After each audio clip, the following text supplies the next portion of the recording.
in Oregon, or excuse me, in Utah, I understand. Now, my understanding across the nation is that you have to keep signing up every year. Here I am, I haven't left. And then if you move, you got to do that. He clearly, if we're looking at the rap sheet properly, didn't do that. Now, what's wrong with the system that we didn't notice?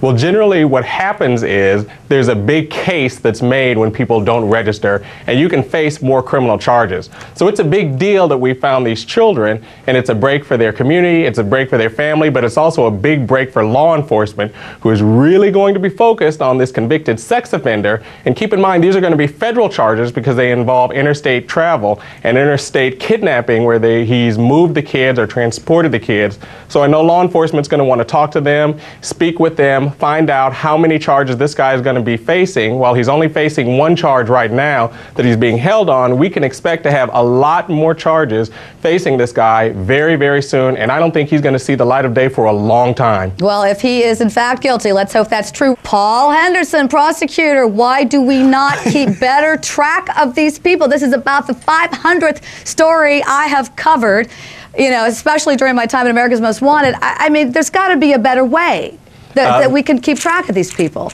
Well, here's what happens. These are private businesses, and maybe they did do a background check. I don't know if they did or not. They may not have cared and hired him anyway for the job.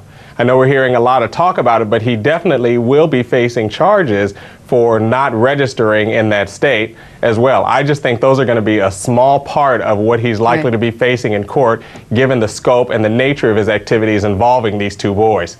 Paul Henderson, what if the kid said, you know, I really didn't want to be with my parents. I like the guy and I want to live with them, and I don't want anything to happen to him. Paul first, then Renee. I want to hear your responses to that. You know, that's a really good question, because I think it comes up a lot when we're dealing with children as victims. Because one of the things we need to keep in mind is that children cannot consent to activities and behavior like this.